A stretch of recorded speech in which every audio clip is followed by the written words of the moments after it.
બિહારના મતદાતા ભાઈ બહેનોને ખૂબ ખૂબ અભિનંદન આપું છું કે એમણે બિહારના હિતમાં, બિહારના વિકાસ માટે, બિહારની આવનારી પેઢી માટે એમણે સમજદારીપૂર્વક માનનીય પ્રધાનમંત્રી શ્રી નરેન્દ્ર મોદી સાહેબમાં, શ્રી અમિતભાઈ શાહ સાહેબમાં, શ્રી નીતિશ કુમારજીમાં જે વિશ્વાસ બતાવીને ડબલ ઇન્જિનની સરકાર પુનઃ બનાવવા માટે એમણે અને નીતિશ કુમારજીને 10મી વાર મુખ્યમંત્રી બનાવવા માટે એમણે જે મતદાન કર્યું છે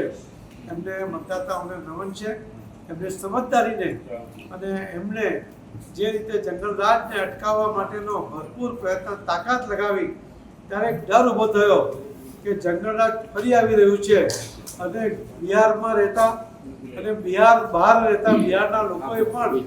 એકજૂટ થઈને બિહારમાં જાગૃતિ ફેલાવવાનો પ્રયત્ન કર્યો અને આ પરિણામ જે આવ્યું છે એ ખરેખર અકલ્પનીય છે. અમે પણ 160+ કહેતા હતા, પરંતુ આ તો 200ની નજીક પહોંચવાની તૈયારીમાં છે. એના માટે ખરેખર ખૂબ ખૂબ અભિનંદન માનનીય પ્રધાનમંત્રી મોદી સાહેબને, નીતિશ કુમારજીને, અમિતભાઈ શાહ સાહેબને